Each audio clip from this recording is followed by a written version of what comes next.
Ya, kita memang pacaran beda agama dan sebelumnya aku juga pernah beberapa kali pacaran beda agama, tetapi memikirkan untuk menikah dengan yang berbeda agama sebenarnya tidak.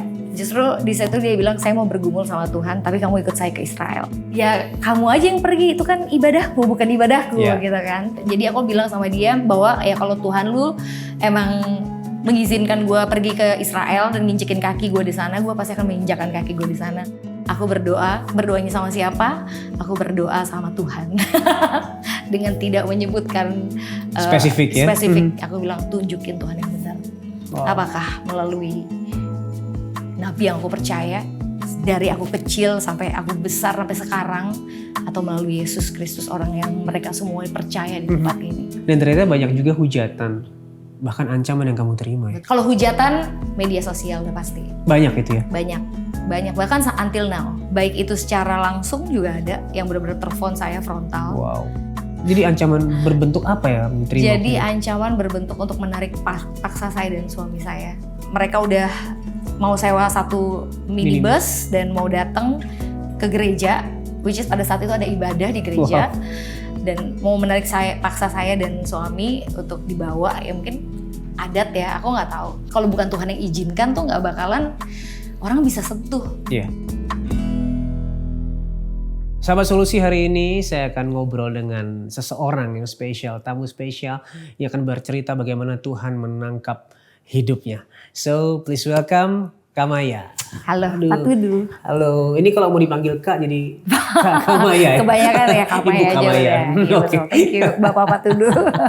Thank you buat waktunya hari ini hadir Sama-sama. di studio buat Thank ngobrol, you. membagikan kisah hidupnya. Thank you. Tapi sebelum kita masuk ke dalam kisah hidup Kamaya, boleh nggak sih perkenalan sedikit siapa sih Kamaya? Mungkin ada yang dulu kenalnya di dunia entertainment, tapi sekarang sibuk apa? Coba boleh nggak kenalan sedikit? Dulu penyanyi sama kayak kamu, ya kan? Dari jebolan sebuah ajang juga yang sama kayak kamu juga, ya. Satu alumni cuma beda tahun. Terus sekarang juga sama kayak kamu. Kita sama-sama melayani bersama dengan suami. Kita dulu sama-sama juga mantan musisi. Ya. Ternyata bukan lahir dari orang Kristen ya? Betul. Lahir dari keluarga yang bukan Kristen. Betul. Nah, gimana masa kecilmu waktu itu?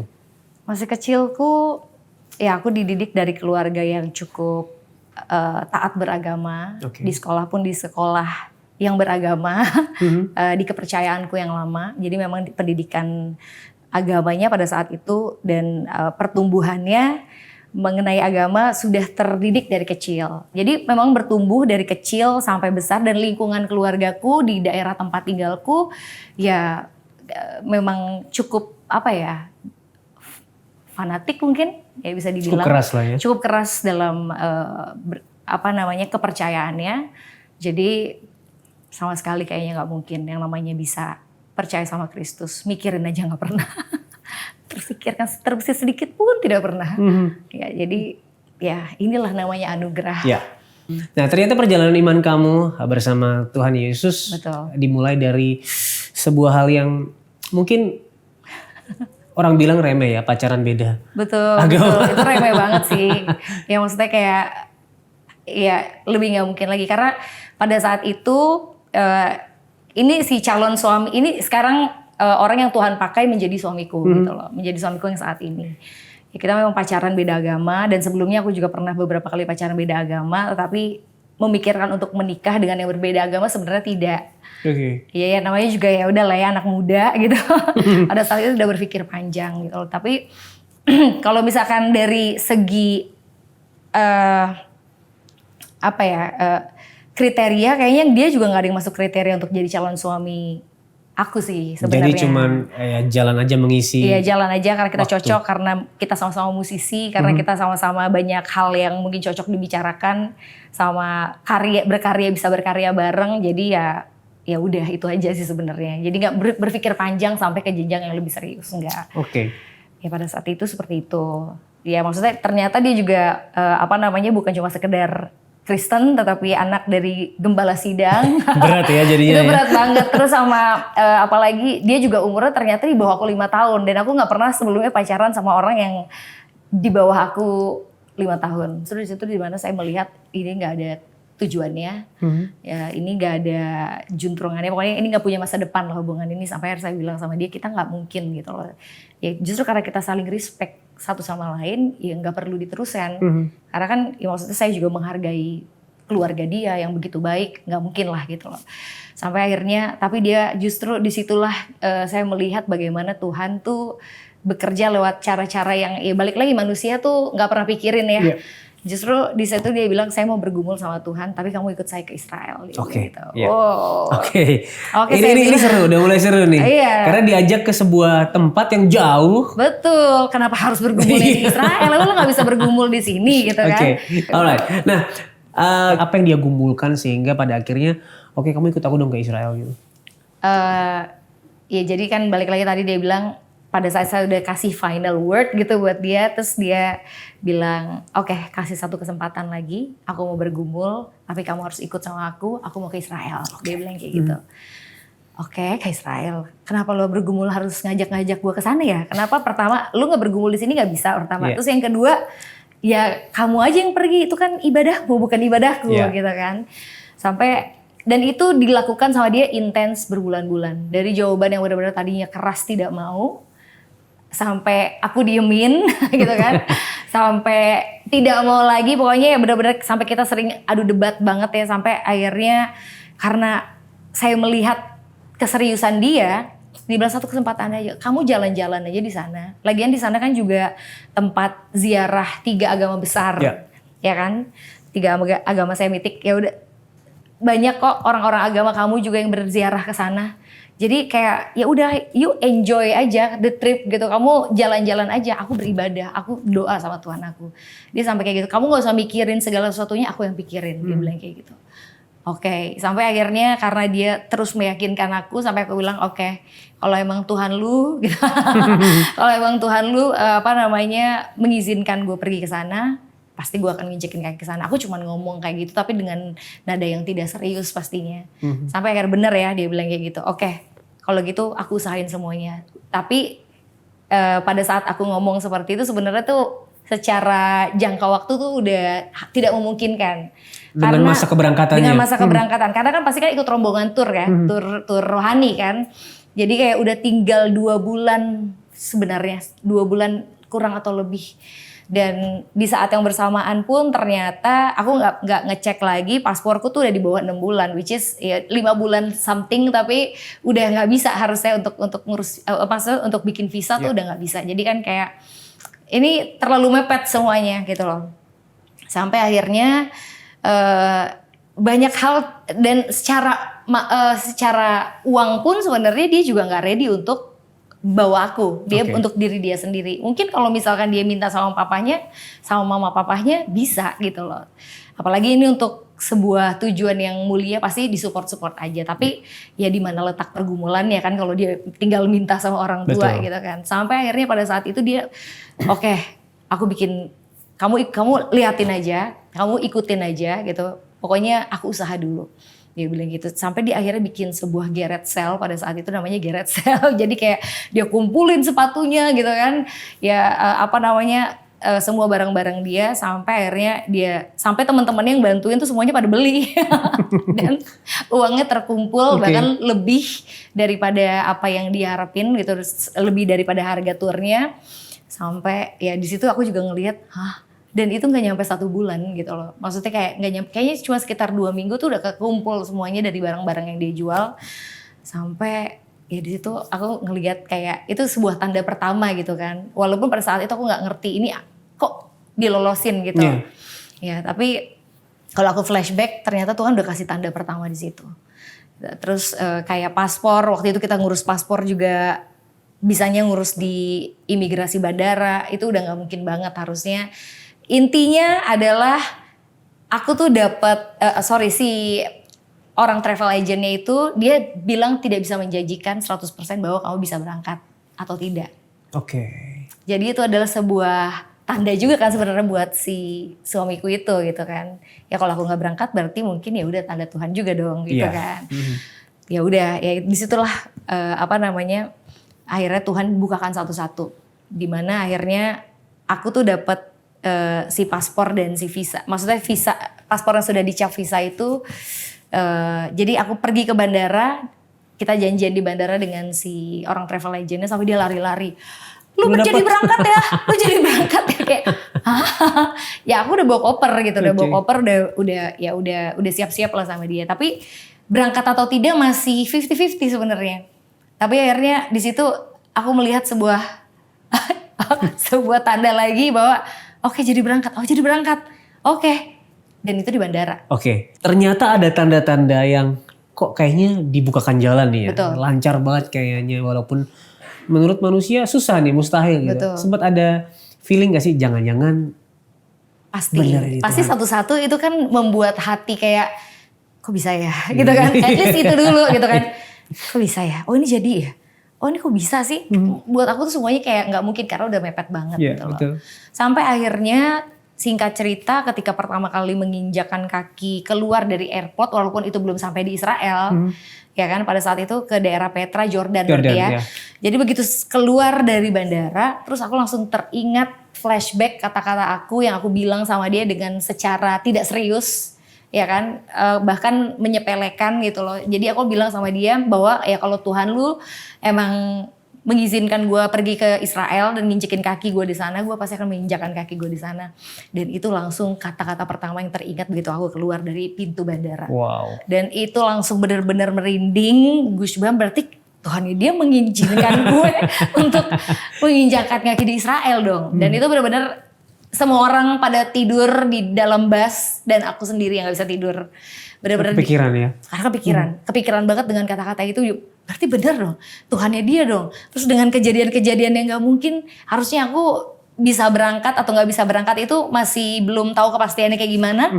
Tapi ternyata hari itu berangkat gitu loh. Jadi kayak bener-bener banyak yang mengganggu pikiran aku pada saat itu dan akhirnya aku memutuskan untuk berdoa. Oke. Aku berdoanya sama siapa? Aku berdoa sama Tuhan. Dengan tidak menyebutkan spesifik ya. Aku bilang tunjukin Tuhan yang benar. Apakah melalui nabi yang aku percaya dari aku kecil sampai aku besar sampai sekarang atau melalui Yesus Kristus orang yang mereka semua percaya di tempat ini. Aku bilang tunjukin, aku gak mau mikir apa-apa, aku mau kosongin semua pikiran, maksudnya kayak aku gak mau berusaha melawan semua pikiran, ya pokoknya aku gak mau lawan semua apa yang Tuhan mau tunjukin sama aku. Jadi aku mau mengosongkan diri aku untuk Tuhan coba berbicara sama aku. Tunjukkan ke aku. Kira-kira seperti itulah. Oke. Lalu apa yang terjadi di Israel waktu itu? Yang terjadi di Israel hari pertama, hari kedua biasa-biasa saja, tidak ada apa-apa. Ya kita seperti yang dia bilang ya lu jalan-jalan aja, lu foto-foto, lu kulineran. Aku ikut berdoa, aku bergumul. Jadi aku berdoa pun dia nggak perlu tahu kan, iya kan? Jadi kita sama-sama ternyata pada saat kita sama-sama bergumul. Dan aku lupa spesifiknya di hari keberapa, tapi di hari itu. Jadi kan namanya kita pergi tour itu capek ya, dari berangkat mungkin siap-siap subuh, pulang malam, terus nanti ganti hotel lah, karena pindah tempat, pindah lokasi, kota, betul. Sampai akhirnya ada satu hari yang tour leadernya tuh bilang bahwa hari ini kita akan pergi ke Sungai Yordan. Dia bilang kayak gitu. Jadi nanti kalau ada yang mau daftar untuk rededikasi atau mau daftar baptis, nanti sama saya ya. Formnya diisi ya gitu kan. Dan saya pikir udah gitu aja gak ada apa-apa gitu loh. Sampai akhirnya itu satu hari sebelumnya. Sampai akhirnya pada saat itu tuh saya capek banget. Dan saya tuh tidur masih berpakaian lengkap. Masih pakai sepatu boots, masih pegang tas, masih pegang handphone. Dan pagi itu saya dibangunin sama roommate saya. Bangun, kita mau jalan, kita mau pindah kota. Dan kamu harus buruan deh, kamu duluan deh, aku bangunin kamu nggak tega karena kamu bangun masih tidur masih pakai lengkap, capek banget kayaknya. Oke gitu kan. Sampai akhirnya dan itu kayak Tuhan berikan satu momen di situ. Justru ya ini another ini sih hal yang sebenarnya bukan yang mungkin Tuhan gak menunjukkan dengan cara yang dia menampakkan diri gitu kan, atau dia bersuara yang seperti apa atau mujizat yang seperti apa. Tapi di satu momen pagi hari itu di mana sebenarnya belum terlalu on banget gitu lah ya, tapi ya di kamar mandi justru. Jadi dengan ngantuk-ngantuk ya saya nyalain shower gitu kan, air panas, terus Tuhan kasih flashback. Flashback lagi. Flashback. Itu flashbacknya bener-bener kayak real di depan mata. Jadi bener-bener yang kayak dari saya kecil, saya bertumbuh seperti apa, keluarga saya seperti apa, pekerjaan saya seperti apa, karir saya sampai akhirnya saya ada di Israel pada saat itu. Saya menginjakkan kaki di situ, bahkan saya berdoa di bis aja itu benar-benar Tuhan kasih flashback gitu secara real, sampai akhirnya ada suara di dalam hati saya yang bilang tidak ada yang kebetulan, Maya. Wow. Dan itu sebuah momen yang buat saya itu moment of the truth banget sama Tuhan. Dimana Tuhan menjawab doa saya selama saya berada di bus itu kan, yang hari pertama yang nggak bisa tidur sampai akhirnya, dan itu udah di hari keberapa, sampai akhirnya pas kita pada saat itu lagi makan siang semua orang, dan setelah makan siang itu kita akan pergi ke Sungai Jordan, dan setelah saya nggak bisa makan gitu, saya nggak bisa menikmati makanan gitu sampai akhirnya dari toilet saya ketemu sama si tour leader dan saya tulis nama saya di kertas itu. Seperti itu. Saya tulis, tetapi satu hal, tidak ada keraguan, tidak ada ketakutan, tapi saya yakin tidak ada yang kebetulan, Maya. Hanya itu aja yang saya tahu. Hanya itu aja yang saya tahu. Dan wow, itu benar-benar sampai akhirnya kita sampai di Sungai Yordan baru dibacain kan. Siapa aja. Jadi kayak memang selama di bus gak ada tuh tanya-tanyaan. Saya juga gak banyak tanya sama si pacar saya pada saat itu. Dia pun gak berani nanya-nanya sama saya. Kita lagi bergumul masing-masing gitu kan. Sampai akhirnya kayak begitu dibacain. Sampai di Sungai Yordan itu masih dalam bus. Dan nanti akan rededikasi ini. Yang akan baptis ini. Dan setelah nama saya disebut, itu semua langsung pada diem. Karena ya sudah banyak yang tahu juga. Dan dia pun diem. Dia gak bisa berkata-kata, tapi ya dia pun mungkin tidak berani untuk bertanya atau kayak gimana. Karena balik lagi ya, kaget pasti. Dan saya pun juga, saya gak mau ditanya-tanya. Karena balik lagi ini urusan saya sama Tuhan. Yeah. Ya kan, jadi kayak begitu turun dari bus, justru mamanya dia nangis-nangis kayak, kamu yakin Maya? Gitu kan, kayak aduh ditanya-tanya lagi. Terus dia, kalau nggak yakin nggak akan tulis nama saya di situ. Terus saya langsung silam, dan setelah dari situ saya baru tahu bahwa kalau mau baptis itu harus punya perlengkapan, kita harus bawa baju ganti, dan kita nggak tahu persiapan itu. Ya maksudnya nggak ada di tempat itu, nggak ada yang jual baju atau nggak mempersiapkan menyediakan baju, iya. Bajunya juga nggak ada. Sampai hal kecil seperti itu pun Tuhan tuh perhatikan. Jadi ada orang yang mau rededikasi pada saat itu, terus karena dia tahu saya mau baptis dan tidak punya pakaian ganti. Tapi pada saat itu kan di pikiran saya nggak mau tahu mau ada baju ganti atau enggak. Yang penting saya mau baptis. Mau nanti urusan belakangan, mau di bis nggak ada baju ganti itu urusan belakangan. Yang penting saya tahu pada hari itu saya harus baptis.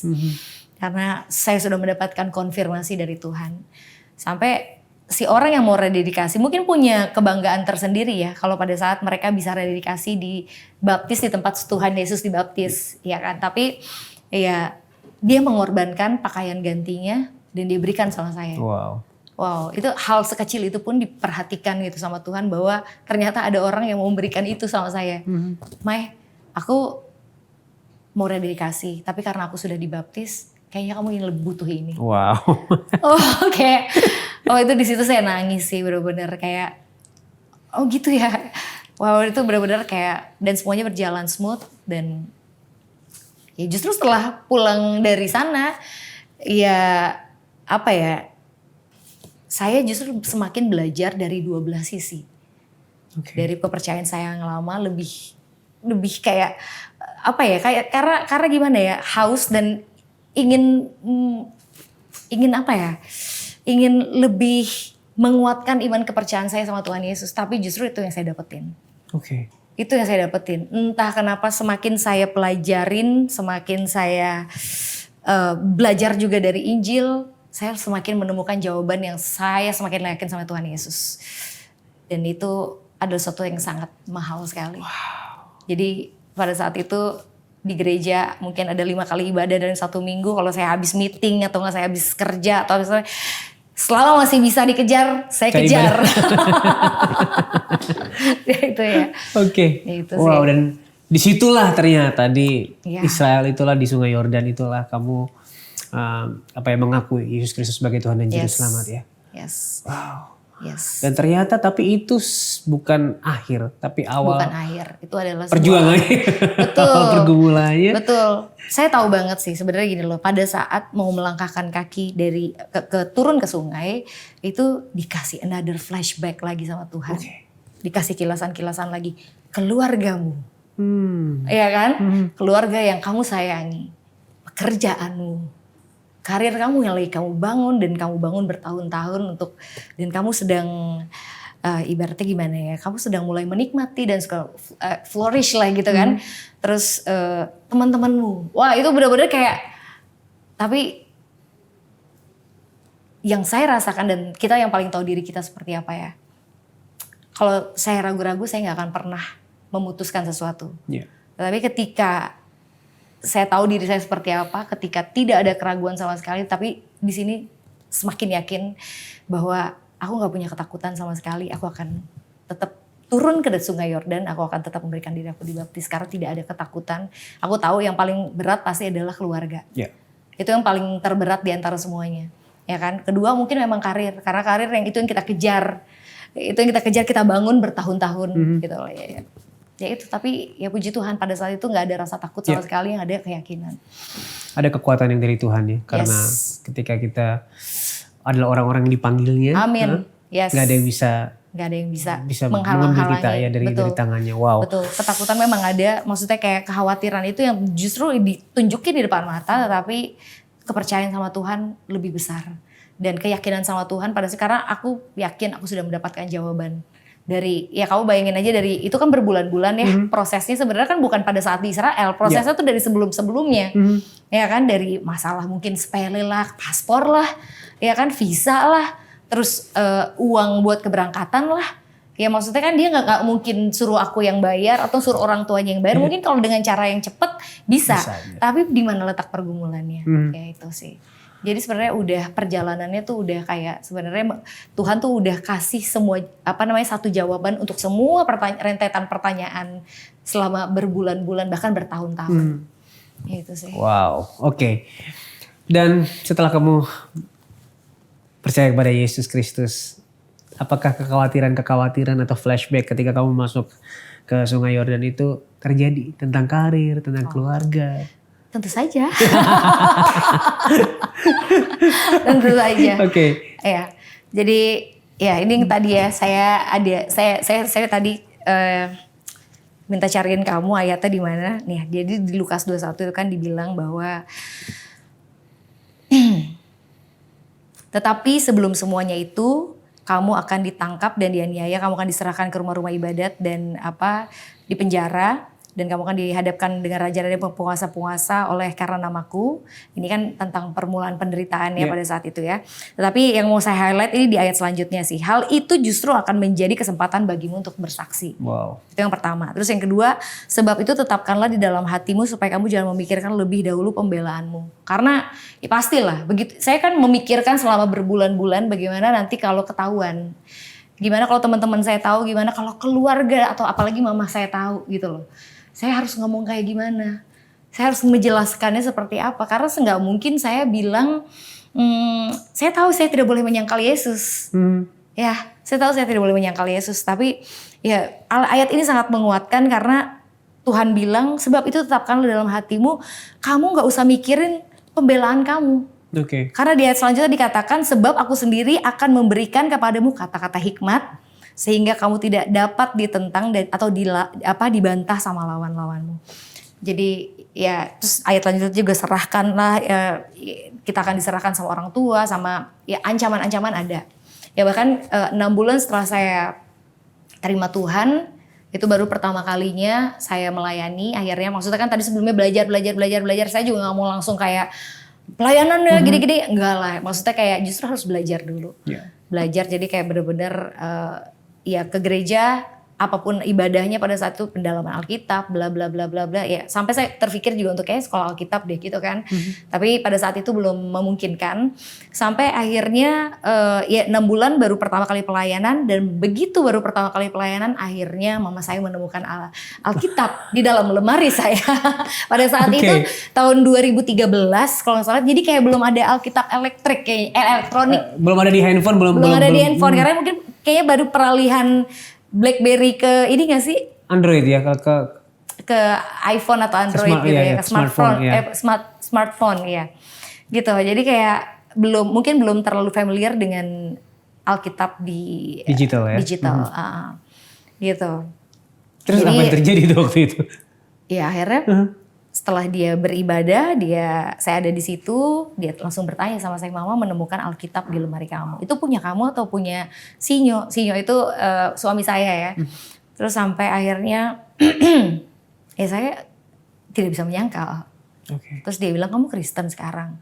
Karena memang biasanya saya ada di rumah, biasanya saya yang aktif untuk mengajak beribadah, ya kan? Atau dalam bulan-bulan tertentu, ya pasti pokoknya saya yang aktif untuk kayak adik-adik ayo gitu. Sekarang saya banyak hilang gitu loh. Hilang di hari Minggu udah pasti hilang, ya kan? Hari Sabtu hilang. Atau abis kerja biasanya mungkin saya ngajakin keluarga saya untuk kumpul atau apa.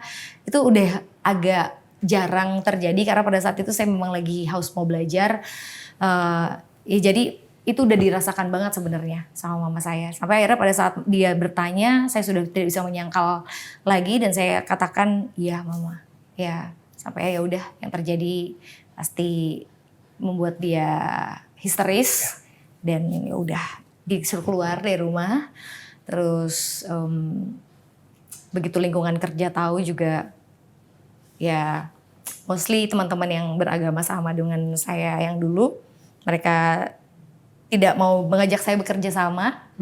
Ya, pada saat itu juga sebenarnya di tahun itu, di tahun sebelumnya itu saya lagi kan bikin album dan itu lagi banyak tour lah ibaratnya, off air on air bla bla bla.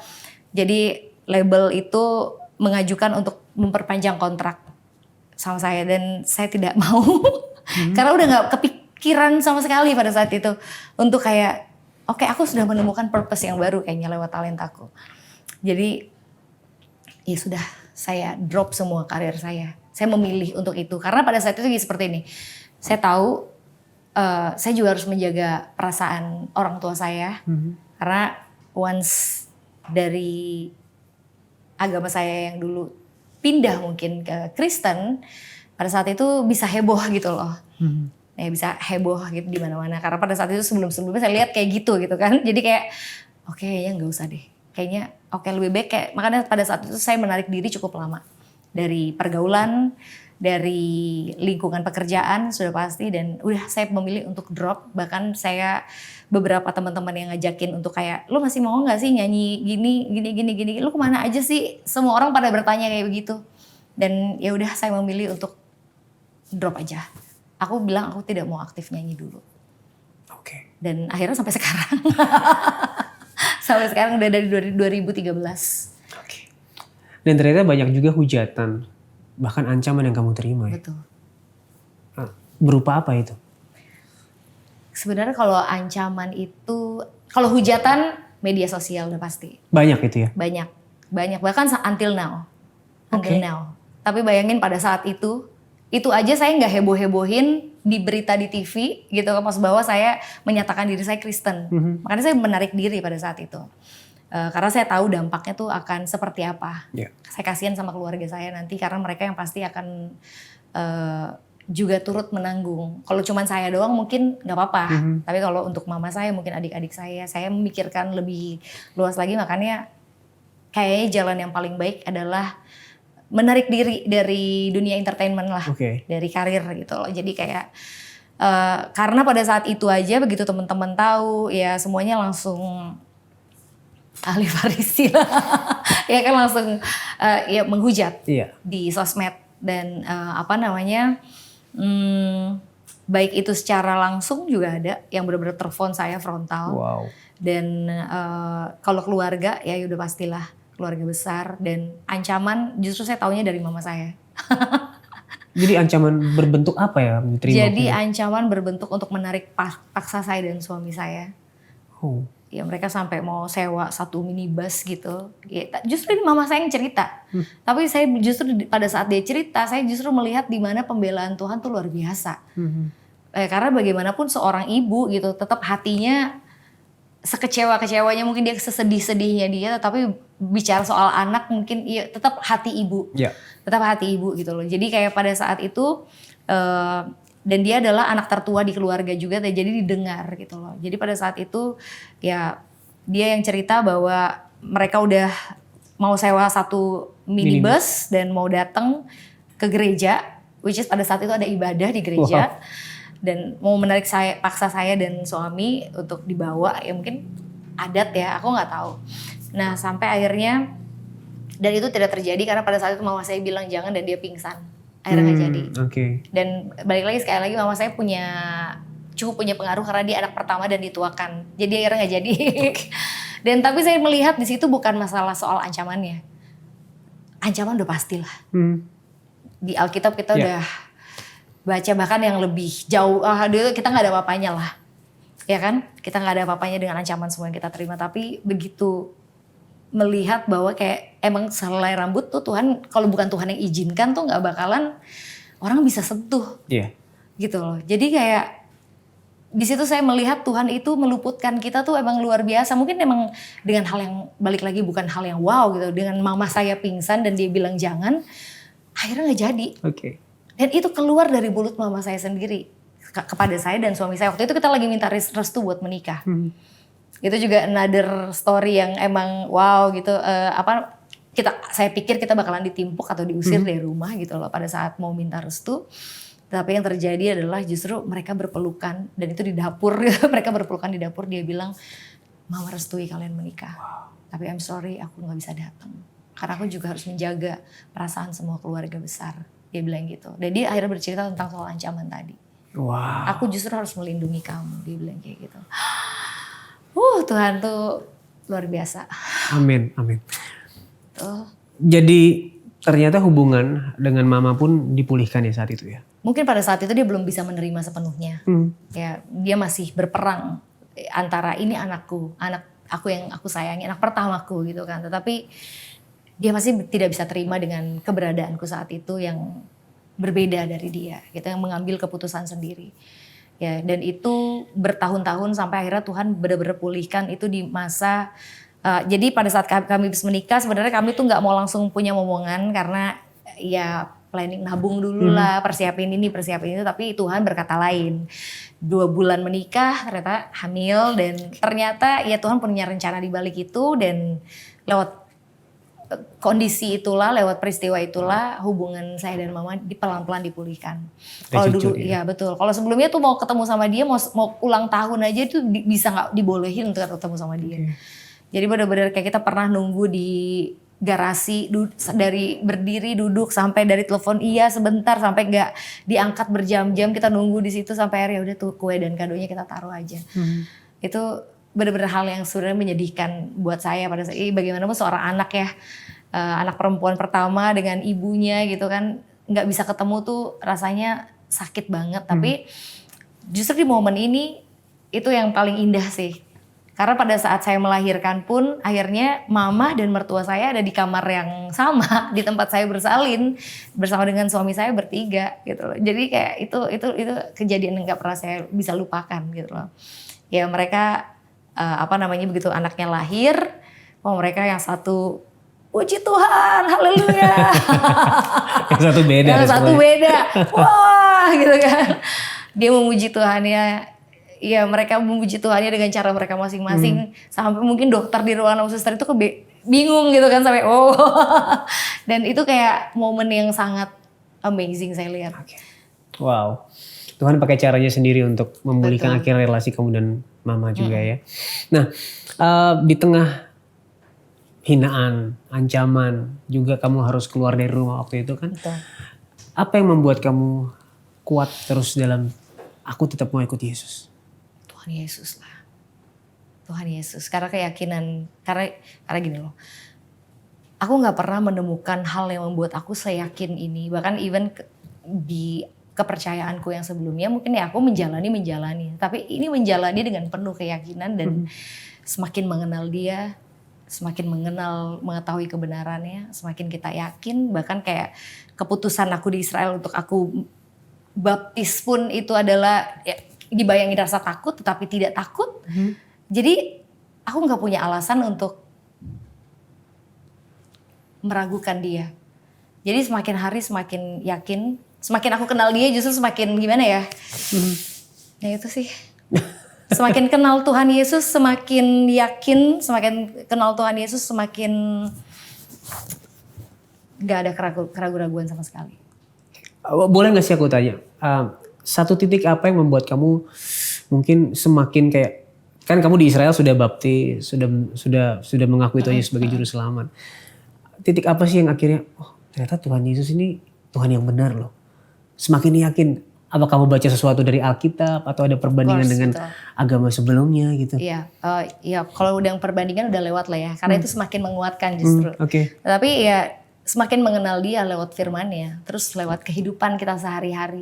Pada saat itu aku meninggalkan semua kenyamanan aku loh. Ya kan maksudnya memang Tuhan izinkan untuk kayak detach gitu loh, benar-benar dari keluargaku, itu kenyamanan aku nomor satu. Terus dari karirku, which is itu adalah sumber penghasilanku, ya dan itu adalah mimpi aku gitu lah ya. Jadi kayak meninggalkan semua yang, dan aku benar-benar ikut Tuhan dan melayani Tuhan. Dan melayani kita cuma di gereja kecil, yang benar-benar apa ya, dari kita untuk kita lah gitu loh. Benar-benar kayak, ya akhirnya si suamiku ini kan juga memutuskan untuk berhenti di sessionnya dan full time untuk melayani sambil kita membangun bisnis lah. Tapi bisnisnya pun di rumah, jadi kita bisa jalanin fleksibel gitu loh. Kita tetap tanpa mengganggu pelayanan kita gitu, tanpa mengganggu. Jadi kayak apa yang membuat semakin yakin sama Tuhan Yesus? Banyak peristiwa di mana Tuhan bawa kita dari satu masalah ke masalah yang lain, yang semakin hari itu semakin ditingkatkan. Tapi ketika kita melakukan apa yang dia tulis, dan itu benar-benar Tuhan buktikan pemeliharaannya, penyertaannya, dia kasih kita kekuatan. Gak ada yang membuat kita bisa meragukan apa yang tertulis kata-katanya di Alkitab tuh gak ada. Karena semuanya dibuktikan lewat, paling tidak lewat kehidupan kita sehari-hari. Lewat setiap masalah yang kita alami, lewat setiap pergumulan yang kita alami, dia ada gitu. Dia hadir dan dia bisa membuktikan bahwa He exists. Ya, amin. Amin. Gitu. Itu sih. Jadi kayak bukan cuma sekadar kita kayak baca skrip aja ya. Tetapi benar-benar skrip itu hidup gitu loh. Lewat segala peristiwa kan, maksudnya kita punya pengalaman pribadi baru kita bisa sharingkan sama orang lain gitu loh. Kita punya pengalaman pribadi yang dimana oh ternyata Tuhan tuh bener ya. Ternyata dengan kalau kita mau nurut aja sama Tuhan, kita tuh makin kita lawan justru kita makin susah sendiri gitu loh.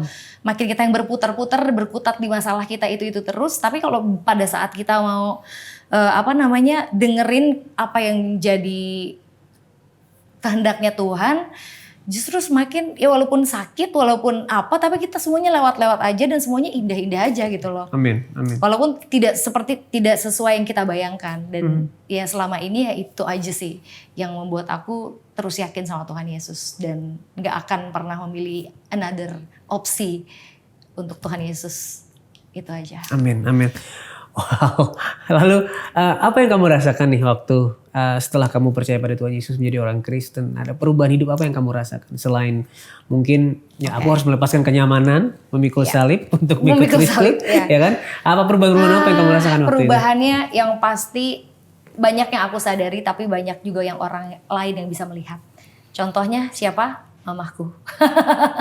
Mamaku. Ini funny story. Jadi kayak ulang tahun anakku yang ke-1 tahun.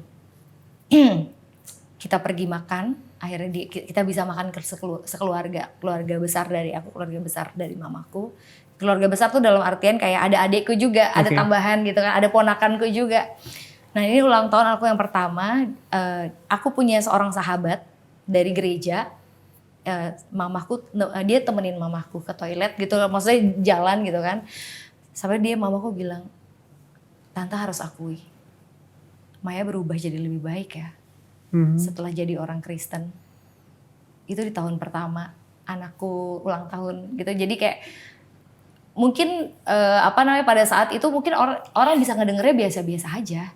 Ya udah lebih baik, ya, lebih baiknya dalam hal apa kan ya itu ya Sesuai pandangan masing-masing sesuai aja, pandangan ya. masing-masing, betul gitu kan. Tapi ya dia yang kenal anaknya kayak gimana kerasnya gitu kan. Dia yang kenal anaknya kayak gimana. Mungkin kalau pada saat kayak mungkin zaman dulu kalau misalkan ada hal yang bertentangan ya mungkin menurut dia aku ngelawan dia kayak atau kayak gimana gitu kan. Aku keras-kerasan sama dia. Tapi memang yang aku rasakan adalah ya setelah kita mengenal Kristus, kita tahu firman-Nya kayak gimana lebih dalam lagi, belajar untuk melakukan kan. Iya. Belajar untuk melakukan dan bersyukurnya aku punya mentor yang luar biasa. Dan dia adalah ibu mertuaku yang Tuhan pakai luar biasa. Dan ya di situ mendengar kata-kata mamaku, walaupun itu tidak disampaikan secara langsung sama aku, tapi itu adalah sebuah penghiburan gitu loh kayak, oh Tuhan, ya terpujilah nama Tuhan. Bukan karena aku yang bisa, tapi karena memang Tuhan. Dan selalu sampai bertahun-tahun gitu, bahkan sampai di akhir hidupnya. Jadi mamaku tuh udah meninggal tahun 2022. Iya, semakin intens hubungan kita, semakin pulih, semakin baik. Dia juga suka kadang-kadang mau gitu nginep di, kita kan tinggal di Pastori, dia mau gitu menginjakan kaki di Pastori dan nginep di situ gitu. Dia mau nggak anti gitu pada saat kayak cucu-cucu nih pada anakku pada masih kecil-kecil terus kayak oma gitu, aku mau doain oma ya gitu kayak, dan dia nggak alergi gitu. Dan aku pikir kayak aduh ntar dimarahin lagi gimana ya, karena aku tahu mamaku keras gitu. Cukup keras ya. Cukup keras. Tapi pada saat oma aku mau doain oma ya Tuhan Yesus, biar oma sehat, biar oma apa, dia malah ketawa-ketawa dan amin kayak gitu. Dan itu buat aku adalah pemandangan yang sangat indah gitu loh. Tapi ya kalau perubahan hidup ya pastilah. Ada buahnya pasti. Ada ya? buahnya pasti. Dan contohnya orang-orang terdekat kita yang pasti bisa merasakan. Ya. Keluarga, dari mama, bahkan dari suamiku sendiri. Dia tahu ini dulu batu ketemu batu. Ya kan? Batu ketemu batu, tapi ya pelan-pelan lah Tuhan ubahkan. Dan ya balik lagi orang yang bisa menilai kita seperti apa. Karena semuanya terlihat dari tadi buahnya. Ya kan? Seperti Dari apa. buahnya lah pohon itu dikenal kata Iya. Yesus ya. Tapi pada saat ya paling tidak yang saya rasakan kalau untuk saya adalah ya pada saat mungkin dulu hal-hal yang kayak gini pasti akan gue lawan karena gue tahu gue bener. Tapi ya sekarang lebih kayak ya udahlah, maksudnya aku tahu aku bener tapi kan nggak perlu kayak gitu. Jadi kayak mungkin hal-hal yang jadi lebih tenang aja. Jadi nggak perlu menunjukkan diri aku harus kayak kelihatan bener terus di depan orang, ya kan? Jadi kayak dan itu lebih tenang bawaannya. Jadi ya paling tidak kalau yang aku rasakan ke diri aku sendiri seperti itu. Pasti ada perubahan banyak hal dalam mengambil keputusan udah pasti, dalam meresponi orang yang kalau dia dulu mungkin bisa gue gitu kan, tapi sekarang kayak ya udahlah gitu. Karena Tuhanku mengajarkan tidak seperti itu. Ya itulah, itu perubahan hidup yang dalam keseharian dan orang-orang terdekat pasti bisa merasakan. 2 atau 3 pertanyaan terakhir mungkin. Siap. Setelah kamu melihat ya, kamu kan bagaimana Tuhan itu memberi tanda melalui flashback yang luar biasa, sehingga pada akhirnya kamu melihat betapa oh ini kebenarannya adalah Tuhan. Itu begitu indah di memegang hidupku. Ketika kamu melihat lagi ke belakang dari masa kecilmu, dari semua hal yang sudah kamu lewati sampai akhirnya kamu menjadi milik Tuhan, menjadi orang Kristen. Apa yang pengen kamu sampaikan? Ucapan syukur atau sukacita apa yang pengen kamu sampaikan kepada Tuhan hari ini? Ya, aku dulu bukan orang yang mungkin layak, bukan baik, ya kan, bukan juga orang yang pantas untuk Tuhan pilih, tapi Tuhan pilih. Tapi Tuhan memberikan anugerahnya sama orang yang nggak pantas ini. Jadi berat. Itu sih. Jadi kalau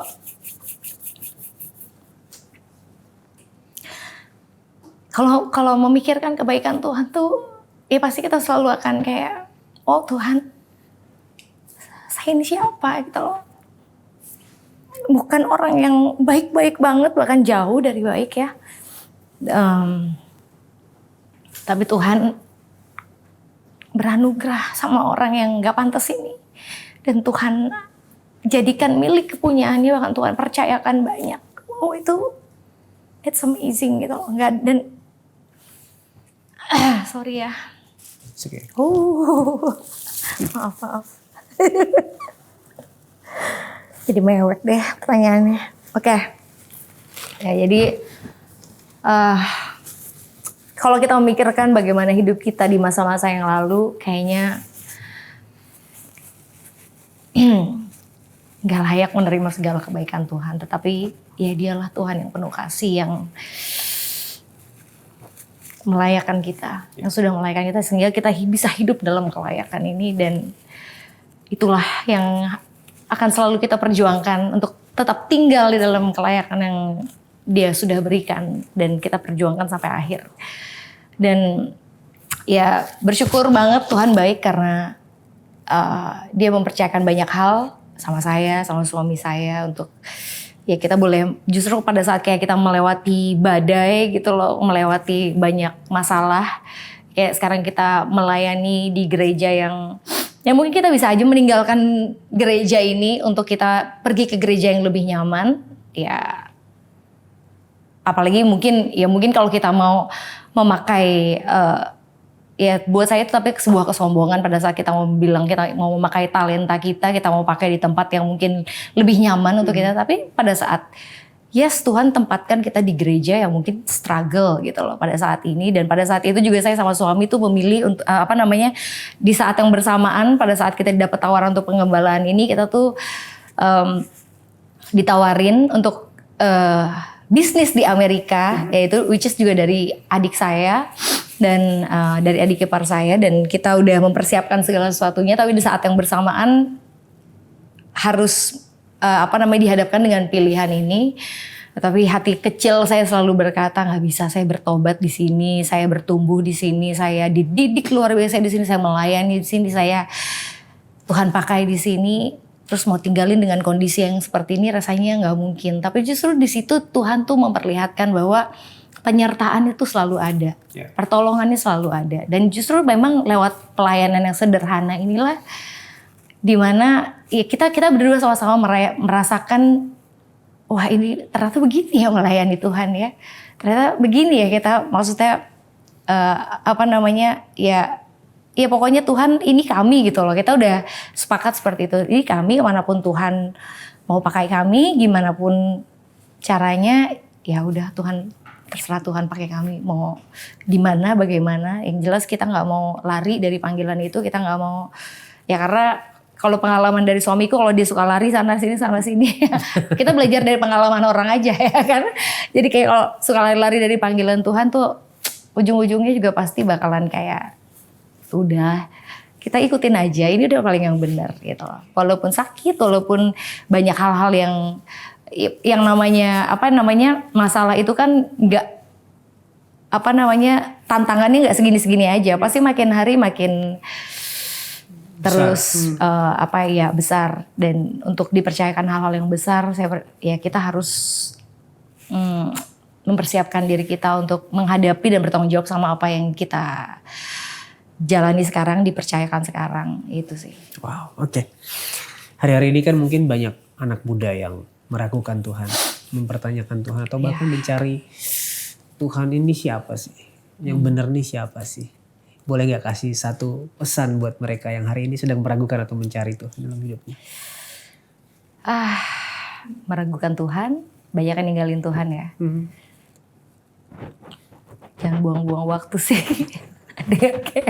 Ya maksudnya kayak ya kita boleh aja gitu, maksudnya kayak ya pasti ya kita boleh aja dunia ini penuh dengan daya tariknya memang ya segala macam ya balik lagi, tapi semua orang pasti akan mempunyai pengalaman iman secara personal. Tetapi ya ninggalin Tuhan, please. Jangan sih. Jangan. Ninggalin Tuhan ya, karena di luar Tuhan kita benar-benar mungkin kita pikir kita mampu, mungkin kita pikir kita bisa tanpa Tuhan. Tapi daya tarik dunia itu hanyalah sebuah kesementaraan. Tidak ada jaminan yang kekal di situ. Sebelum kita menyesal lebih lanjut, sebelum semuanya terlambat, masih ada waktu. Ya, nggak ada pilihan lain selain Tuhan. Terakhir boleh kasih doa buat mereka? Doa. Siap Bapak Gembala. Oke. Let's go. Mari kita berdoa. Bapa yang baik, Tuhan Yesus, bersyukur Tuhan untuk kebaikan Tuhan, untuk penyertaan Tuhan dalam kehidupan setiap kami anak-anak Tuhan. Tuhan, jikalau ada dari kami Tuhan anak-anak-Mu yang mulai mungkin meragukan Engkau, karena mungkin doanya belum dijawab Tuhan, karena mungkin mereka mencari Engkau ada di mana pada saat mereka mengalami kesusahan, pada saat mereka mengalami pergumulan. Dan mereka mulai meninggalkan Engkau Tuhan, mungkin karena pasangan hidupnya, mungkin karena tantangan yang begitu berat Tuhan, mungkin karena tawaran di luar sana yang lebih menggiurkan. Tuhan tolong mereka Tuhan. Kayak anak-anak-Mu yang ada di luar sana Tuhan Yesus.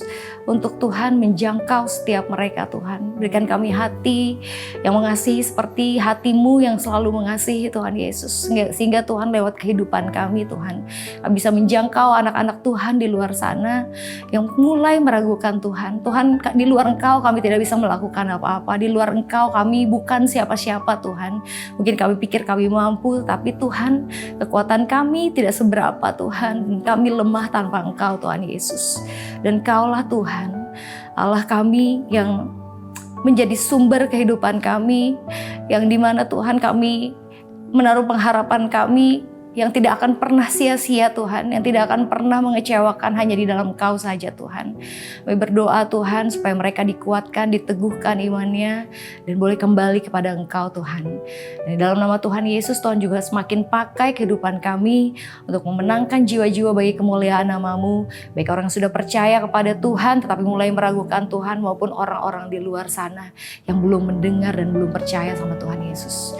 Terima kasih Tuhan, kami bersyukur Tuhan, Kau terus memakai kehidupan kami, Kau terus Tuhan meneguhkan kehidupan kami, semakin kami kuat di dalam Kau, di dalam nama Tuhan Yesus, haleluya, amin. Amin. Thank you Kak Maya sekali lagi Pak udah mampir ke Solusi dan you. bercerita banyak tentang kisah hidupnya. Saya berdoa bisa memberkati lebih banyak orang. Amin. Thank you so much. Thank you so Salam much. buat Sinyo. Siap. Semangat terus melayani Tuhan. Oke, buat sahabat Solusi yang hari ini mungkin ada keraguan di dalam hatinya, mempertanyakan apa sih yang benar, siapa sih Tuhan itu. Kamu nggak tahu kemana harus melangkah. Kamu bisa menghubungi nomor yang ada di bawah ini. Ini adalah nomor layanan doa dan konseling Cahaya Bagi Negeri. Kami akan siap 24 jam untuk mendengarkan cerita kamu dan mendukung kamu di dalam doa.